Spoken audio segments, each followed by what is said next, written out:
Hello students, in this video we'll discuss chapter number 2, Atmosphere. Students, after completion of this chapter, you come to know composition of different gases in the atmosphere. Atmosphere में different gases हैं, उनका composition क्या है, means percentage क्या है. After that, you learn importance of gases that comprises atmosphere. Various gases are there. We'll discuss the importance of each gas. Then, structure of atmosphere means kilometers in kilometer up to which extent of atmosphere. Okay. Then representing the layer of atmosphere in a diagrammatic form. फिर हम लोग देखेंगे कि atmosphere को हम diagrammatic form में किस तरीके से रिप्रेजेंट कर सकते हैं. Students, I hope that you all know Earth is the only planet where life exists. Okay, Earth अकेला ऐसा planet है students जहाँ पर life exist करती है. Earth is the only planet where life is known to exist. Okay. अब ये जो लाइफ एग्जिस्ट करती है, लाइफ एग्जिस्ट कर पा रही है क्योंकि यहाँ पर हमारी अर्थ के पास एटमॉस्फेयर है. ठीक है बात. Atmosphere play an important role in supporting life fair. Life अगर है तो उसको सपोर्ट कर रहा है एटमॉस्फेयर. ठीक है. एटमॉस्फेयर इनविजिबल लेयर होती है गैसेस की. आप अपने आसपास देखो, कोई लेयर आपको दिख रही है क्या गैस की? नहीं. पर आप कंटिन्यूस ब्रीथ कर पा रहे हैं, मतलब गैसेस तो हैं, ऑक्सीजन आप इनहेल कर रहे हो, है ना. चलो, आप इनहेल तो सारी गैसेस कर लेते हो, यूज हमारी बॉडी सिर्फ ऑक्सीजन करती है. ओके. हमारी नोज में ऐसे कोई वो नहीं लगे हैं सेंसर्स कि सिर्फ ऑक्सीजन को अंदर जाने देंगे. तो हम इनहेल तो सारी गैसेस कर लेते हैं, वो अंदर जाके फिर उसका यूज जो होता है ऑक्सीजन का हो जाता है. ठीक है. चलो, एटमॉस्फेयर एक इनविजिबल लेयर है जो हमारे एंटायर प्लेनेट को कवर करके रखता है. ठीक है ना. एटमॉस्फेयर फिल्टर की तरह काम करता है, एक बहुत बड़ा फिल्टर जो हमारे अर्थ को सन से आने वाली हार्मफुल रेडिएशन से प्रोटेक्ट करता है. बहुत सारी लेयर होती है एटमॉस्फेयर की, वो सन की जो हार्मफुल अल्ट्रावायलेट रेज होती हैं उसको अर्थ तक यहाँ तक पहुँचने ही नहीं देता. ये जो मैंने फर्दर बनाई है ये लेयर ऑफ एटमॉस्फेयर है और ये है हमारी अर्थ. ठीक है बात. फिर से देखते हैं, ये है अर्थ. 1600 किलोमीटर तक आपके पास क्या है, लेयर ऑफ एटमॉस्फेयर. ये है सन. सन की जो हार्मफुल रेज आती हैं वो फिल्टर होके आती हैं, एक दो बहुत सारी लेयर से फिल्टर होके आती हैं. तो ये जो एटमॉस्फेयर है ये बड़े फिल्टर की तरह काम करता है जो अर्थ को सेव करता है हार्मफुल रेडिएशन ऑफ सन. ये प्रिवेंट करता है drastic changes in temperature. Temperature भी बहुत ज़्यादा हाई और बहुत ज़्यादा लो ना हो, इसमें भी एटमॉस्फेयर बहुत हेल्प करता है. ठीक है. अब जैसे हम बोलते हैं कि एवरेज टेम्परेचर सबसे ज़्यादा कहाँ पर होता है, जैसे ये सन, ये बस इतना समझ लो कि बहुत ज़्यादा गर्म भी नहीं होने देता अर्थ को और बहुत ज़्यादा ठंडा भी नहीं होने देता. ठीक हुई बात. एटमॉस्फेयर प्रेसिपिटेशन का भी सोर्स है और वाटर साइकिल में भी एक crucial means important role play करता है. ठीक है बात. प्रेसिपिटेशन, प्रेसिपिटेशन मीन्स किसी भी फॉर्म में जब पानी अर्थ को मिलेगा, भले वो हेल हो, स्लीट हो, रेनफॉल हो, वो तीनों क्या है, प्रेसिपिटेशन. ठीक है. तो प्रेसिपिटेशन में भी एटमॉस्फेयर का इम्पोर्टेंट रोल होता है. प्रोटेक्टिव यूजेस की अगर हम बात करें तो डिफरेंट लेयर है एटमॉस्फेयर की जो सोलर रेडिएशंस को अब्जॉर्ब कर लेती हैं, gamma rays, X ray, ultraviolet rays, और अर्थ को एक शील्ड प्रोवाइड करती हैं. ठीक है. शील्ड की तरह काम करती हैं. Gamma rays, X ray, ultraviolet rays को रोक लेती हैं. फिर जो आयनोस्फेयर है और मेसोस्फेयर है, ये हेल्प करती हैं in vaporising the cosmic body moving earth surface.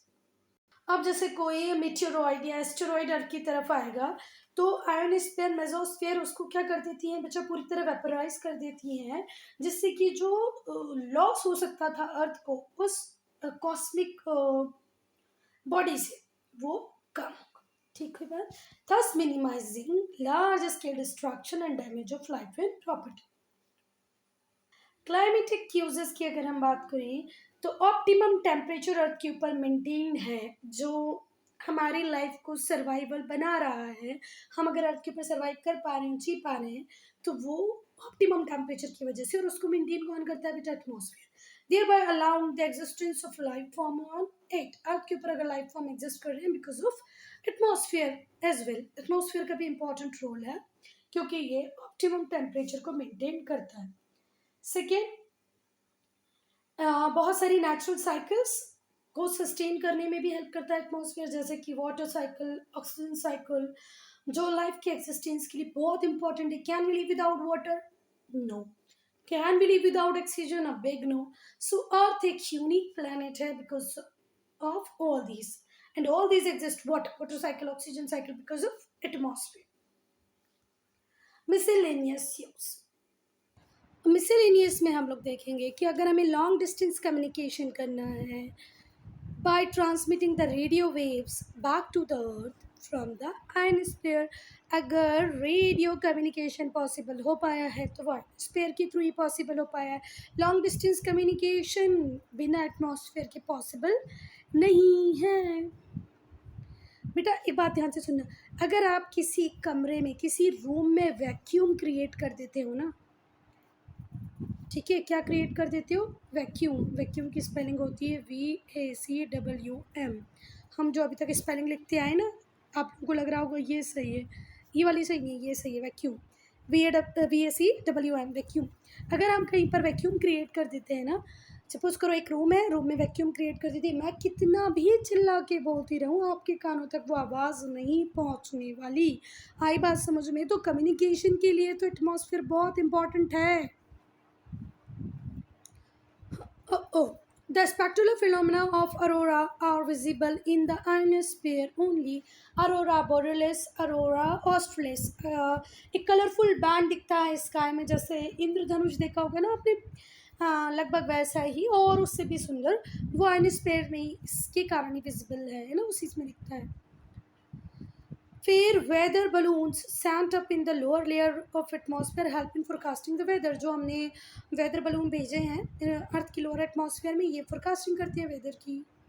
जब प्रेशर की बात करते हैं, pressure exerted by the atmosphere on the earth surface is equivalent to 1 kg पर स्क्वायर सेंटीमीटर. अब देखो कैसे, ये है अर्थ, ठीक है बात. अब यहाँ पर सपोज करो आपका घर है, ठीक हुई बात, ये रहा आपका घर. मुझे कमेंट सेक्शन में बताना है किसका घर बनाया है मैंने, ठीक है. तो अगर यहाँ पर आपके घर के साइड में मैं देखूँ पर स्क्वायर सेंटीमीटर, ये रहा पर स्क्वायर सेंटीमीटर एक जगह मैंने ले ली. इसके ऊपर लगने वाला अर्थ का जो भार है, वेट है, प्रेशर है, ये कितना होता है? 1 kg. आई बात समझ में? 1 kg पर स्क्वायर सेंटीमीटर. आई बात समझ में कि नहीं आई? सपोज करो यहाँ पर हमने पर स्क्वायर सेंटीमीटर की ज़मीन देखी. अब इस पर सेंटीमीटर ज़मीन पे ये जो एयर है ये कितना प्रेशर लगाती है? 1 kg का. हर सेंटीमीटर पे 1 kg लग रहा है, तो आप सोचो ज़रा हमारी अर्थ कितनी बड़ी है, तो कितना प्रेशर लग रहा होगा. आगे बात समझ में?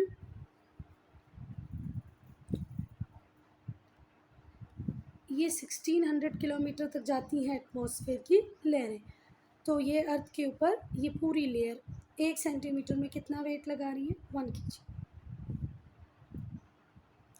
1 सेंटीमीटर स्क्वायर में, ओके, लेंथ इनटू ब्रेथ. मतलब अगर हम कंपोजिशन की बात करें कि भाई एटमॉस्फेयर में गैसेस तो हैं, मल्टीपल गैसेस हैं, पर कौन सी कितनी है, तो वो देखेंगे. पहली बात तो जो गैसेस होती हैं वो कलरलेस होती हैं, ऑर्डरलेस होती है. कलरलेस मतलब तभी तो आप देख नहीं पा रहे हो, ऑर्डरलेस मतलब तभी तो आप स्मेल नहीं कर पा रहे हो, है ना.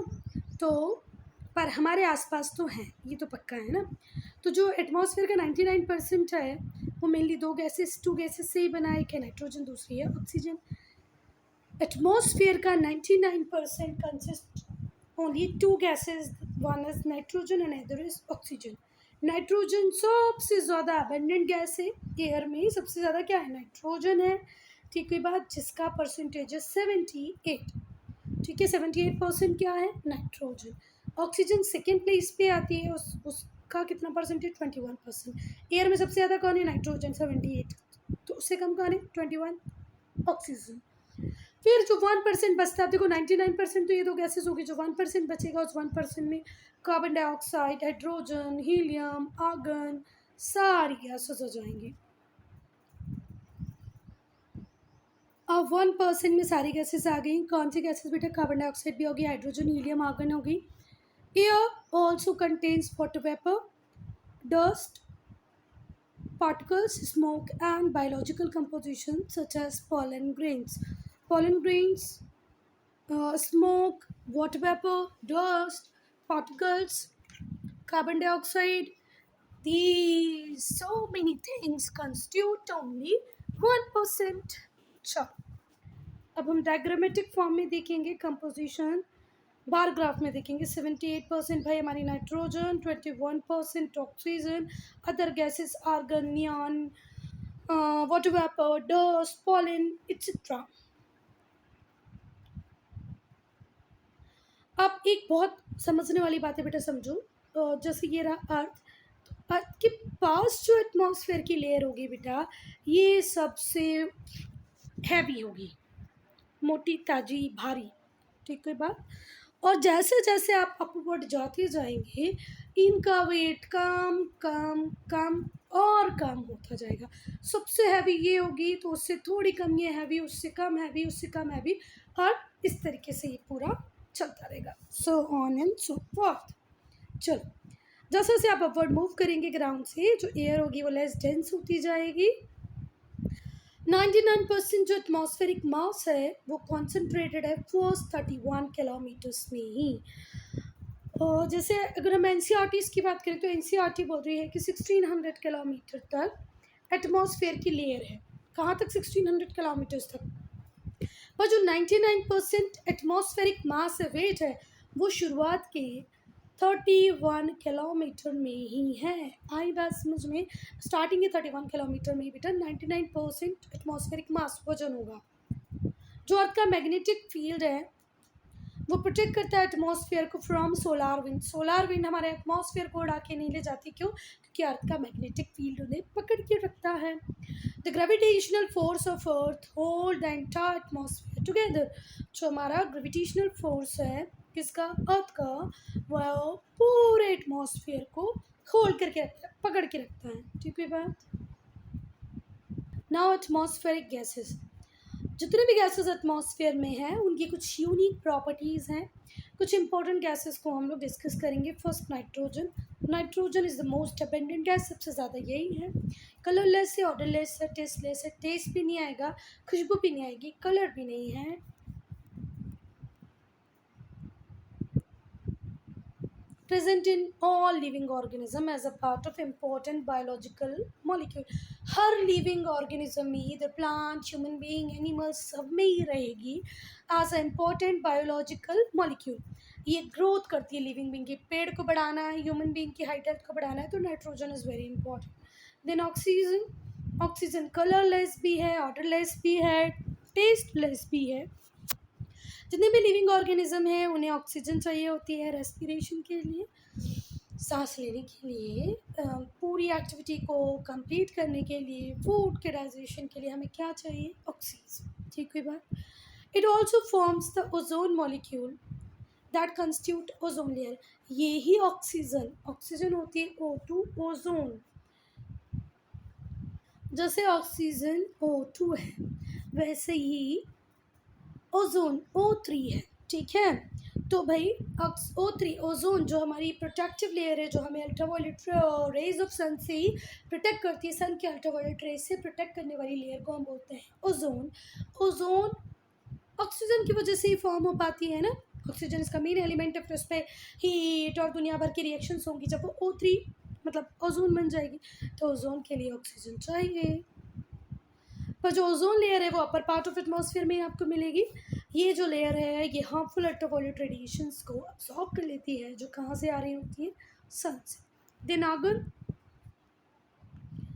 Argon third most abundant gas है एटमॉस्फेयर में। ये है 0.93। 0.93 एयर का 0.93% आर्गन है। ये इनर्ट गैस है जिसकी इंडस्ट्रियल एप्लीकेशन होती है, मतलब बहुत सारी इंडस्ट्रीज़ हैं जो आर्गन का यूज़ कर रही हैं।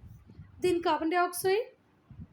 कार्बन डाइऑक्साइड 0.04% है एटमॉस्फेयर में। अब ज़रा थोड़ा सोचो बेटा लॉजिकली, अभी तो ये 0.04% ही है। और जब हम लोग पढ़ते थे, I have completed my 12th इन 2002, तो 6-7 मैंने पढ़ी होंगी, कब पढ़ी होंगी बेटा, 95-96 है ना। चलो, तो 95 और 96 में जब हम पढ़ते थे तो इस परसेंटेज को हम लोग पढ़ते थे 0.033। ठीक है बात। अब ये कितना हो गया, 0.4। इतनी सी कार्बन बढ़ने से ग्लोबल वार्मिंग हो गई, आइलैंड डूबते जा रहे हैं, ग्लेशियर्स की आई मेल्ट कर रही हैं। तो सोचो ये कितनी डेंजरस गैस है। अभी तो सिर्फ 0.04 हुई, जब हम लोग पढ़ते थे तो हमारी टेक्स्ट बुक में 0.033 थी। इतना सा बढ़ने पे ग्लेशियर मेल्ट हो रहे हैं, ओशन लेवल बढ़ रहा है, सी लेवल बढ़ रहा है, मीन्स जो हमारे में छोटे छोटे आइलैंड्स हैं वो डूब जा रहे हैं। तो सोचो बहुत ही डेंजरस गैस है ये। जब हम रेस्पिरेशन करते हैं तो हम क्या, मतलब मी, एनिमल, प्लांट्स, सब लोग रिलीज़ करते हैं कार्बन डाइऑक्साइड। अच्छा बच्चा, यहाँ पर एक स्टूडेंट्स एक और कन्फ्यूजन रहता है, कुछ लोगों को लगता है कि प्लांट्स ब्रीद इन करते हैं कार्बन डाइऑक्साइड को, रिलीज़ करते हैं oxygen. This is not the true. Okay, हम जैसे ऑक्सीजन ब्रीद इन करते हैं, एनिमल भी ऑक्सीजन ब्रीद इन करते हैं, प्लांट भी ऑक्सीजन ही ब्रीद इन करते हैं, और सारे के सारे organism breathe out carbon dioxide ही करते हैं। बट हम लोग जो प्रोसेस परफॉर्म नहीं करते, वी एज एनिमल, मतलब हम भी नहीं, एनिमल भी नहीं, हम एनिमल ही हैं। प्लांट एक प्रोसेस करते हैं जिस प्रोसेस को हम बोलते हैं photosynthesis. In that process plant releases oxygen. Okay, पर ब्रीदिंग तो सबका सेम ही है। फोटोसिंथेसिस में प्लांट कार्बन डाइऑक्साइड को अब्जॉर्ब करके अपना फूड बनाते हैं और ऑक्सीजन रिलीज करते हैं। ठीक, कोई बात। चलो, ये सिग्निफिकेंट कंट्रीब्यूटर है ग्रीन हाउस इफेक्ट में। Which gas, carbon dioxide, green house effect के लिए मेनली रिस्पॉन्सिबल है। ग्रीन हाउस गैसेस का काम क्या होता है, सन की हीट को अब्जॉर्ब करना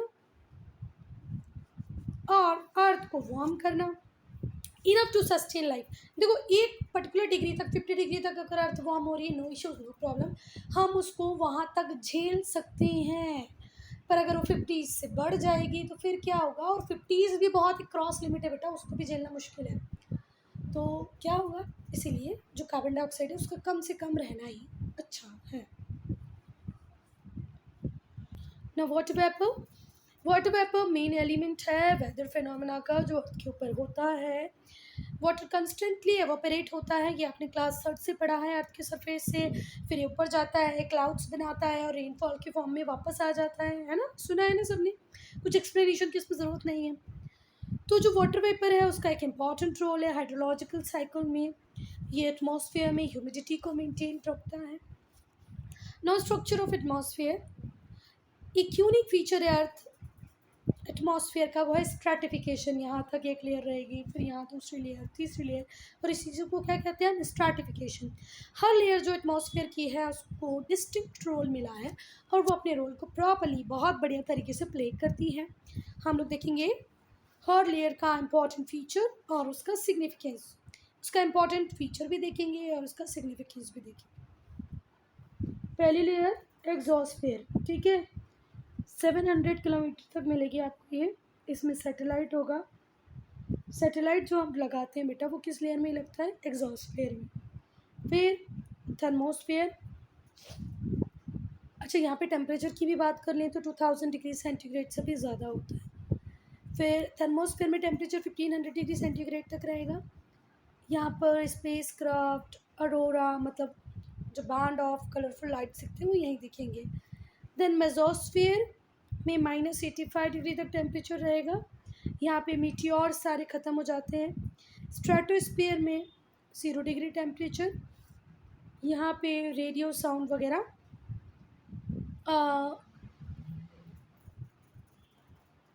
बेटा मैंने अभी इसको रेडियो साउंड पढ़ा, रेडियो साउंड, ठीक है। रेडियो साउंड जो इंस्ट्रूमेंट है, हीलियम या हाइड्रोजन से भरे एक बड़े से बैलून के साथ ये इंस्ट्रूमेंट जाता है जो रिलेटिव ह्यूमिडिटी को मेजर करेगा, ठीक हुई बात, टेम्परेचर को मेजर करेगा, वेदर फिनोमेना को देखेगा, ठीक हुई बात।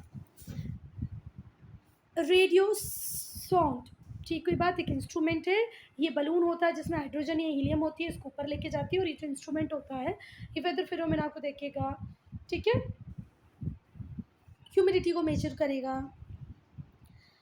फिर है ट्रोपोस्फियर, -60 डिग्री टेम्परेचर रहेगा। एयरक्राफ्ट, क्लाउड्स, माउंट एवरेस्ट, अरे ये यहाँ पर माउंट एवरेस्ट है, उसके बाद ऊपर क्लाउड बन जाएंगे और उसके ऊपर उड़ता है एयरक्राफ्ट। यहाँ पर टेम्परेचर माइनस में, तभी तो बर्फ है बेटा।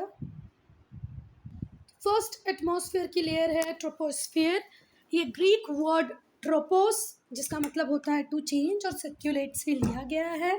जो वर्ड है ट्रोपोस्फियर वो किस वर्ड से आया है? ग्रीक वर्ड से आया है। कौन सा ग्रीक वर्ड? ट्रोपोस, जिसका मतलब होता है चेंज और सर्क्यूलेट। चलो, इसका जो क्या एल्टीट्यूड है वो है 15 to 18 किलोमीटर, मतलब अर्थ के सरफेस से 16 to 18 किलोमीटर मिलेगा, 16 to 18, ठीक है। And the equator and to 8 kilometre above the pole. अगर इक्वेटर है, इक्वेटर से ये ऊपर 3D इमेज मेंशन करो, जैसे ये अर्थ है, यहाँ पर जो होगा वो 16 to 18 होगा, और ये पोल्स यहाँ पर होते हैं, पोल्स पे से 8 किलोमीटर होगा। फिर इसे ध्यान से देखो बेटा, ये है अर्थ, फुटबॉल की तरह इसको इमेजिन करो। बीच वाली जो लाइन जाएगी चारों तरफ से, जो ये होती है क्या? इक्वेटर, है ना। तो इक्वेटर पे ये 16 to 18 किलोमीटर होगी, और पोल्स मतलब ये जो नॉर्थ पोल साउथ पोल है उस पर ये 8 किलोमीटर तक। लोएस्ट लेयर है, डेंसिएस्ट है, हैवीएस्ट है। लोएस्ट, डेंसिएस्ट, हैवीएस्ट, भारी भी है, घनी भी है, सबसे नीचे भी है, ठीक है। और यहाँ पर carbon dioxide, nitrogen, dust particle present होते हैं, ऑक्सीजन भी होती है, वाटर वेपर भी होता है। CO2 मिलेगी, N2 मिलेगी, डस्ट पार्टिकल मिलेंगे, ऑक्सीजन मिलेगी और वाटर वेपर मिलेंगे। फिर इसी लेयर में एक इम्पॉर्टेंट कैरेक्टरिस्टिक्स देखने को मिलता है, वो ये है, किसी भी यही अकेली लेयर है जो इक्वेटर के ऊपर हायर है और पोल्स पर लोअर है। मतलब अभी मैंने दिखाया ना, इक्वेटर पे तो 6 to 18 जा रही है, पर पोल्स पे सिर्फ 8 है। यहीं पर air becomes rarefied with an increase in altitude. जैसे जैसे हाइट में जाते जाएंगे, जो डेंसिटी है वो कम होती जाएगी, मतलब एयर की जो डेंसिटी है वो कम होती जाएगी, रेयरफाइड होती जाएगी एयर। सिग्निफिकेंस क्या है इसका? जितने भी वेदर फेनोमेना होते हैं, बिजली कड़कना, पानी गिरना, ह्यूमिडिटी, सब यही होता है। यहाँ पर एयर जैसे जैसे आप ऊपर जाओगे वैसे वैसे रेयरफाइड हो जाएगी एल्टीट्यूड के साथ साथ। जैसे जैसे एल्टीट्यूड बढ़ेगा तो टेम्परेचर भी गिरता जाएगा, ठीक है। जैसे जैसे हाइट इंक्रीज होगी वैसे वैसे टेम्परेचर कम होता जाएगा। Since rarefied air absorb less terrestrial radiation. जो देखो, एयर जैसे जैसे ऊपर आप जा रहे हो, एयर कम होती जा रही है तो वो एब्जॉर्प्शन भी कम करेगी। This rate of decrease of temperature, इस वजह से ये जो टेम्परेचर में कमी आ रही है एल्टीट्यूड के साथ साथ, ये होती है रफली 6 degree Celsius for every 1000 metre. हर 1000 मीटर ऊपर जाने पे 6 डिग्री सेल्सियस टेम्परेचर कम हो जाएगा। इसी को बोलते हैं नॉर्मल लैप्स रेट। जैसे आप यहाँ पर हैं अर्थ के ऊपर एटमॉस्फेयर में, तो टेम्परेचर कैसे मिलेगा? ठीक, इधर गए और कम, ऊपर गए और कम। तो 15 to 18 किलोमीटर में 6 to 18,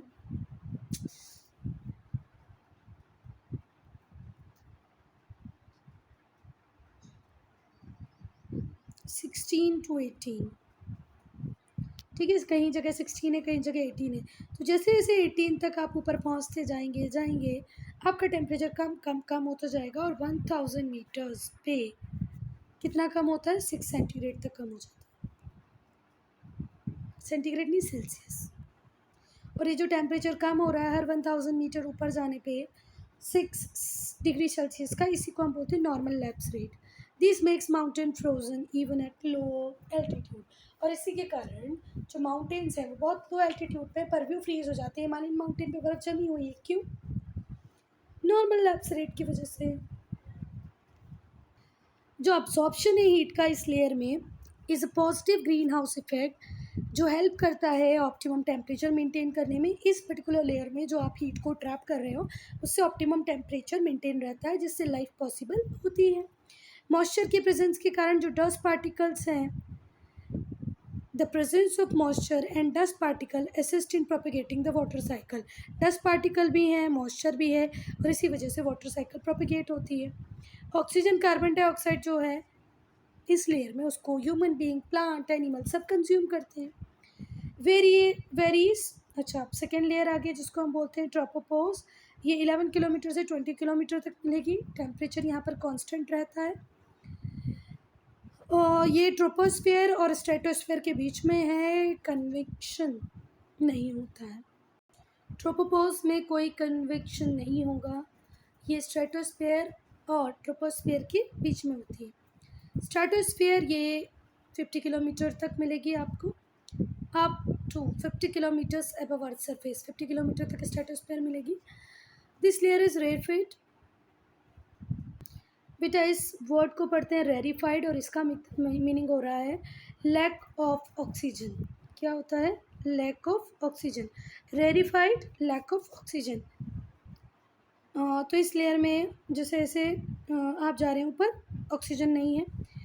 इसमें ओजोन होगी अपर लेयर में. वो भी जो टेम्परेचर होगा 51 डिग्री सेल्सियस होगा ट्रोपोपोज के पास, और -50 होगा स्ट्रेटोपोज के पास. ठीक है बात. जब ट्रोपोपोज में रहेगा तो आपको 51 डिग्री सेल्सियस तक मिलेगा, पर जैसे जैसे आप इस लेयर में ऊपर जाते जाएंगे -15 तक टेम्परेचर हो जाएगा. यहाँ पे टेम्परेचर इन्वर्जन होता है. जैसे अभी हमने फर्स्ट लेयर पढ़ी, उसमें जैसे जैसे आप ऊपर जा रहे थे टेम्परेचर कम होता जा रहा था. यहाँ पर टेम्परेचर जितना आप लेयर में ऊपर जाते जाएंगे उतना बढ़ता जाएगा. और increase in altitude due to presence of O3 in upper. O3 ozone की प्रेजेंस से जैसे जैसे आप ऊपर एल्टीट्यूड हाइट पे जैसे जैसे जाते जाएंगे वैसे वैसे टेम्परेचर बढ़ता जाएगा. ओजोन लेयर हार्मफुल रेडिएशन को अब्जॉर्ब कर लेती है जो सन से आ रही थी. यहाँ पर टर्बुलेंस बहुत कम होते हैं. Little turbulence in the lower layer. अच्छा देखो, एयर नेविगेशन, जेट के लिए, एयरप्लेन्स के लिए, हेलीकॉप्टर की ये लेयर बहुत सूटेबल है क्योंकि यहाँ पे टर्बुलेंसेस बहुत कम होते हैं. स्ट्रेटोपोज की बात करें तो अप टू 55 किलोमीटर तक मिलेगी. कांस्टेंट टेम्परेचर होता है 55 degree Celsius. Zone of transition to mesosphere, और यहीं से चेंजेस आएंगे. किसके लिए? मेसोस्फेयर के लिए. अब हम कहाँ पहुँचने वाले हैं? स्ट्रेटोस्फेयर से मेसोस्फेयर में. ये ट्रांजिशन फेज है. टेम्परेचर कांस्टेंट रहता है 55 डिग्री, और कहाँ मिलेगी? Up to 55 kilometre. फिर आएगी मेसोस्फेयर. मेसोस्फेयर ऊपर मिलेगी आपको 85 किलोमीटर तक. कोल्डेस्ट लेयर है. यहाँ पर टेम्परेचर एल्टीट्यूड के साथ कम कम कम होता जाएगा. देखो, पहली लेयर में कम कम कम हो रहा था, दूसरी लेयर में बढ़ रहा था, तीसरी लेयर में फिर कम कम कम होने लग जाएगा. ऑल्टरनेट हो रहा है. -90 डिग्री तक टेम्परेचर जाता है अपर लेयर का. ये वेपराइजेशन करते हैं कॉस्मिक बॉडीज़ को, और उसको अर्थ तक पहुँचने नहीं देते. मेसोपॉज की बात करें तो ये 5 किलोमीटर थिक है. एवरेज टेम्परेचर -100 होता है. और यहाँ पर CO. बेटा ये क्या है, ये मुझे भी समझ में नहीं आ रहा, पर इसकी वजह से अपने टीचर से एक बार कंसल्ट कर लेना. जो हाई लेवल होगा इसका, इसकी वजह से बहुत ज़्यादा ठंडी हो जाएगी ये लेयर. फिर हम बात करेंगे थर्मोस्फेयर की. थर्मोस्फेयर 500 to 1000 किलोमीटर अबव मिलेगी अर्थ सरफेस पे. एक्सट्रीमली रेरिफाइड होगी. ऑक्सीजन तो यहाँ मिलेगी ही नहीं. ठीक है. फ्यू मॉलिक्यूल्स होते हैं, एटम्स होते हैं थर्मोस्फेयर में. एक्सट्रीमली रेरिफाइड का क्या बताया मैंने कि ऑक्सीजन बहुत कम होगी.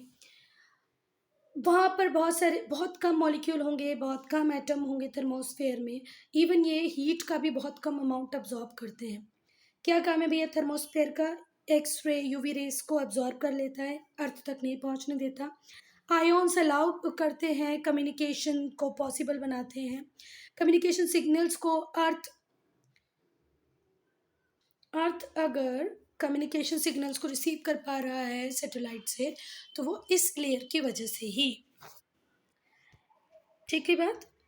Ions allow the transmission and reception of communication signals को ट्रांसमिट करना, रिसीव करना अर्थ और आर्टिफिशियल सैटेलाइट के बीच में जो अर्थ को ऑर्बिट करे, इसी के थ्रू पॉसिबल है. किसके थ्रू? थर्मोस्फेयर के थ्रू. ये सोलर एनर्जी को भी कम अब्जॉर्ब करते हैं. Significantly increase the air temperature making the thermosphere hottest layer. और जैसे जैसे हाइट पे जाते जाओगे टेम्परेचर बढ़ता जाएगा और इसी वजह से सबसे गर्म लेयर है। ये कॉस्मिक बॉडीज को वेपराइज कर देती है, अर्थ को सीवियर कोलिजन से बचाती है। टेम्परेचर 2000 डिग्री सेल्सियस तक पहुंच जाता है अपर लेयर में। इलेक्ट्रिकली चार्ज पार्टिकल्स होते हैं जिन्हें हम आयोन्स बोलते हैं, आइनोस्फीयर। जो नदर्न और सदर्न लाइट्स होती हैं, अरोरा बोरेलिस और अरोरा ऑस्ट्रेलिस रिस्पेक्टिवली, ये भी आपको दिख जाएंगी। यहाँ पर आयोन्स है इस लेयर में, ये पैटर्न फॉर्म करते हैं डिफरेंट कलर लाइट्स का। ये जो लाइट्स होती हैं इन्हें हम अरोरा कहते हैं, जो नाइट स्काई में आपको दिखेंगी, अरोरा ऑस्ट्रेलिस, अरोरा बोरेलिस। फिर हम आएंगे एग्जॉस्फेयर में, ये अप टू 11,000 किलोमीटर तक होती है फ्रॉम द अर्थ। ये मर्ज करती है आउटर स्पेस में, बहुत ज़्यादा ठंडी होती है, हाइड्रोजन और हीलियम होती है इसके अंदर। टेम्परेचर 0 से 1650 तक हो सकता है, रात में ज़्यादा ठंडा होता है और दिन में ज़्यादा गर्म। एक जियो कोरोना है जो ल्यूमिनस स्फीयर है, ग्लो करता है अर्थ के ऊपर। जब आप अर्थ को ऊपर लेयर से देखोगे तो आपको दिखेगा। स्टूडेंट, इस डायग्राम में जो भी कुछ दिखाया है वो हमने बुक में पढ़ लिया है कि भैया 4 लेयर है, troposphere, atmosphere, stratosphere, mesosphere, thermosphere, exosphere, ये पढ़ ली हमने सारी लेयर। फिर ये कहाँ तक एक्सटेंड करती हैं, क्या इनका सिग्निफिकेंस है, ये सब भी हमने पढ़ लिया है। तो I am ending this video here. Only if you have any doubt, any problem, to write in comment section.